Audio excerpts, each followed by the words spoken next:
हर कोई अपने हाल का गाथा सुनाते रहता है। महेंद्र मत विलास करो, महेंद्र विलास मत करो। सोमवार को बहुत उल्लास में रहते हैं। पति का एकदम गुड है और वाह वाह है, पति गुड वाह। ये क्या है? ये सारे कोडिंग्स हैं। अब आप सोच रहे होंगे ये चार याद करने के लिए इतना कोड याद करने की क्या जरूरत है।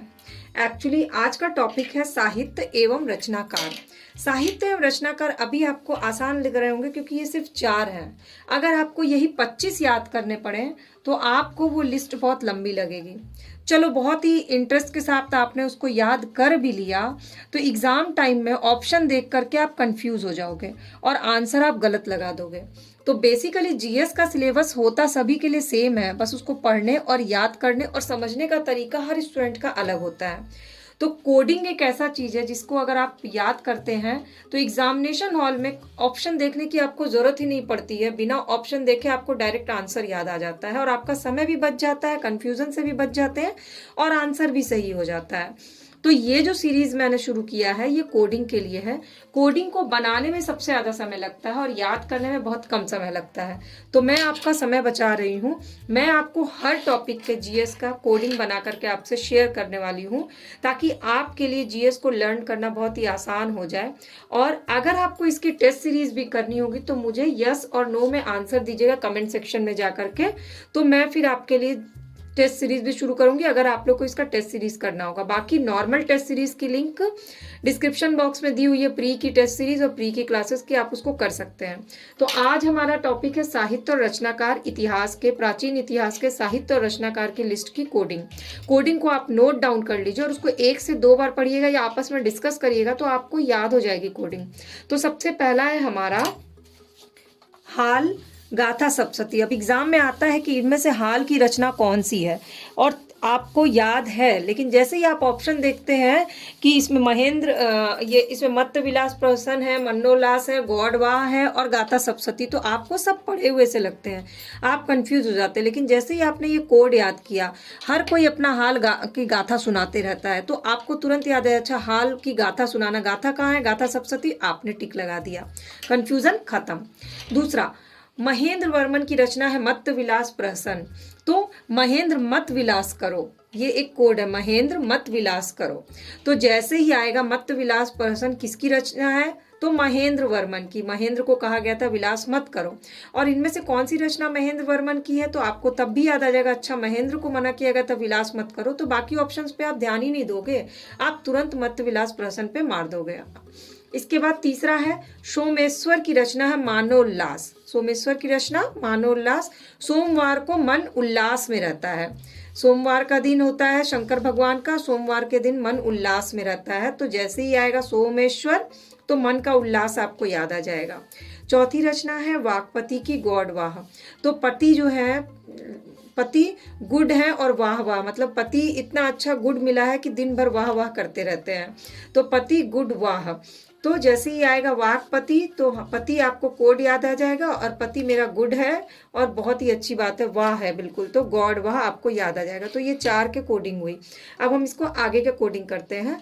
और आपको अगर कोडिंग की क्लासेस से जुड़े रहना है तो प्लीज चैनल का सब्सक्राइब बटन है उसको क्लिक कर लीजिए, रेड कलर का होगा, और बेल आइकन को प्रेस कर लीजिए। बिल्कुल फ्री ऑफ कॉस्ट है सारी क्लासेस और आपको रोज की video update free of cost मिल जाएगी। आप वीडियो को देखें, बार बार देख के उसको लर्न भी कर सकते हैं। नहीं देखना है तो सिर्फ ईयरफोन लगा के इस वीडियो को सुनिएगा तो भी आपको चीजें याद हो जाएंगी। चलिए अब आगे करते हैं। अच्छा, आगे बढ़ने से पहले मैं आप लोग से एक रिक्वेस्ट करना चाहती हूँ कि आप लोग को खुद किस टॉपिक की कोडिंग देखनी है ये मुझे कमेंट करके बताइए, ताकि मैं आप लोग के रिक्वायरमेंट के अकॉर्डिंग कोडिंग बना सकूं, ना कि अपने तरीके से सोच के, ताकि आप लोग को ज़्यादा जल्दी समय पे मदद मिल जाए, आपका समय बच जाए। तो मुझे आप अपने टॉपिक्स कमेंट करके बताइएगा, चाहे वो किसी भी सब्जेक्ट का हो, हिस्ट्री हो, ज्योग्राफी हो, मॉडर्न हिस्ट्री हो, पॉलिटी हो, इकोनॉमिक्स हो, करंट अफेयर्स, जो भी हो ना, वो कोडिंग आपको किस टॉपिक पे देखना है वो मुझे कमेंट करके बताइएगा। अब आगे चलते हैं, हर्षवर्धन पे आते हैं। तो हर्षवर्धन की 3 किताब जो बार बार पूछी जाती है, रत्नावली, नागानंद और प्रियदर्शिका। तो ये हर्षवर्धन की का प्रिय रत्न जो है वो नाग लेके चले गए, लिख लीजिए। हर्ष का प्रिय रत्न नाग लेकर चले गए, प्रिय रत्न नाग लेके चले गए। तो जैसे ही इनमें से कौन सी रचना हर्षवर्धन की नहीं है? प्रियदर्शिका, नागानंद, रत्नावली, स्वप्न वासव दत्ता। तो आपको तुरंत कोडिंग याद आ जाएगी, ये तीनों पे आप टिक लगा दीजिएगा। फिर अगला आता है भास। तो भास की रचना है स्वप्न वासव दत्ता। ये आपको अगर नहीं याद है तो बता दूं, भास की रचना है स्वप्न वासव दत्ता। तो इसकी कोडिंग है, स्वप्न में ही मुझे आभास हो गया। जैसे ही भास आएगा तो स्वप्न आ जाएगा, तो स्वप्न में ही मुझे आभास हो गया। तो भास की रचना हुई स्वप्न वासव दत्ता। इसके बाद अगला है न्याय चंद्र। न्याय चंद्र की रचना, ये इंपॉर्टेंट है और ये पूछा जाता है। न्याय चंद्र की रचना है हमीर काव्य।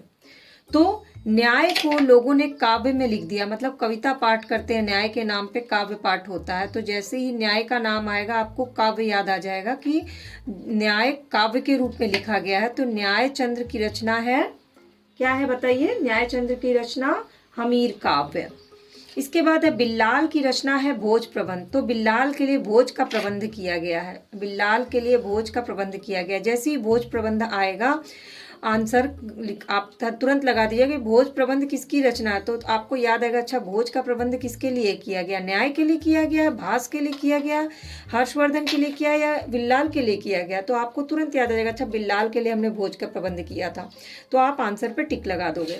इसके बाद आते हैं कालिदास पे। कालिदास की रचना अभिज्ञान शाकुंतलम, बहुत ही फेमस रचना है अभिज्ञान शाकुंतलम।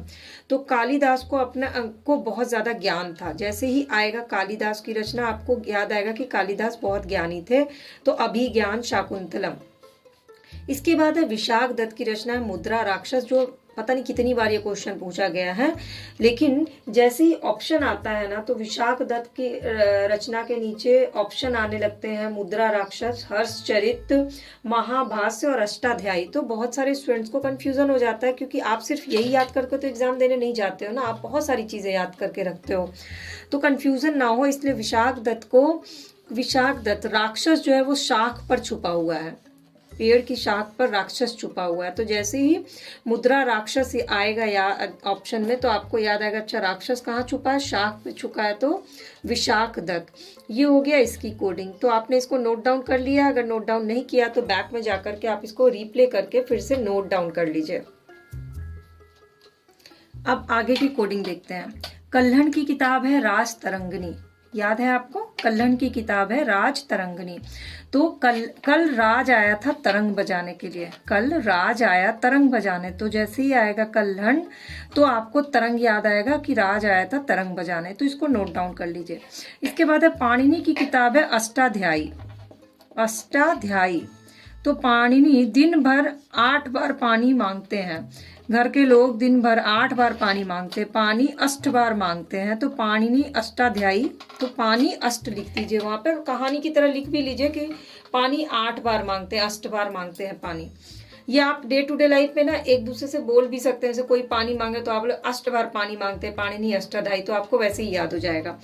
हेमचंद्र। हेमचंद्र का असली टाइटल हेमचंद्र नहीं था, वो हेम कुमार था, क्योंकि हेमचंद्र ये कोड है, रियलिटी नहीं बता रही हूँ मैं आपको। हेमचंद्र की किताब है कुमार पालचरित, तो उसका कोड है हेमचंद्र जो है वो हेम कुमार था। तो हेमचंद की किताब क्या है? हेमचंद की किताब है कुमार पालचरित। इसके बाद है वाण भट्ट। वाण भट्ट की रचना क्या है? हर्षचरित। वाण भट्ट की रचना का नाम है हर्षचरित। तो चरित्र पर किसी के वाण चला दिया गया, ठीक है। तो उसके बाद भी उसको हर्ष हो रहा था, मतलब किसी के चरित्र पर वाण चलाया गया लेकिन तब भी उसको हर्ष हो रहा था। तो वो क्या है? वाण भट्ट का हर्षचरित। इसके बाद 15वां नंबर है पतंजलि। पतंजलि की किताब कौन सी है? पतंजलि की किताब है महाभाष्य। और ये मैंने क्वेश्चन मार्क क्यों लगाया? क्योंकि इसकी कोडिंग आप मुझसे शेयर करिएगा ताकि आप खुद भी कोड बनाना सीख सकिए। और जिसकी कोडिंग मुझे सबसे अच्छी लगेगी मैं उसको अपनी अगली वीडियो में शेयर करूंगी उसके नाम के साथ कि मुझे इसकी कोडिंग बहुत सही लगी। तो पतंजलि का महाभाष्य किताब का कोडिंग क्या बना सकते हैं वो आप मुझे जरूर बताइएगा। ये मत सोचिएगा कि तो ये तो याद ही है, इसकी कोड किसने बनाना है। जैसा कि मैं बार बार कह रही हूँ कि एक देखते हैं आप तो आपको याद लगता है, लेकिन एग्जाम टाइम में ऑप्शन देखते ही कंफ्यूजन ना हो इसके लिए एकदम परफेक्टली चीज़ों को याद रखना बहुत ज़रूरी है। तो इस कोडिंग को आज ही लिख लीजिए इसको, और एक डायरी बना लीजिए कोडिंग की। और उसमें जो भी मैं कोडिंग की क्लास ले रही हूँ उसका आप लिखते जाइए कोडिंग, ताकि वो पॉकेट डायरी हो और जब मन चाहे आप उसको रिवीजन कर सके, दोस्तों से पूछ सकें, व्हाट्सएप पे शेयर कर सकें।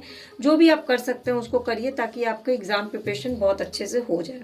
अब आपको क्या करना है, सब्सक्राइब बटन क्लिक करना मैंने बता दिया। कमेंट में आपको अपने सवाल और किस टॉपिक पे देखना है कोडिंग वो बताना, और साथ ही इसका आंसर देना है। और अगर वीडियो अच्छी लगी और आपके कोई फ्रेंड्स और भी तैयारी कर रहे हो तो उनसे इस वीडियो को शेयर कर लीजिएगा। तो चलिए अगली वीडियो फिर से कोडिंग की आपके मैसेज के अकॉर्डिंग मैं बनाऊंगी।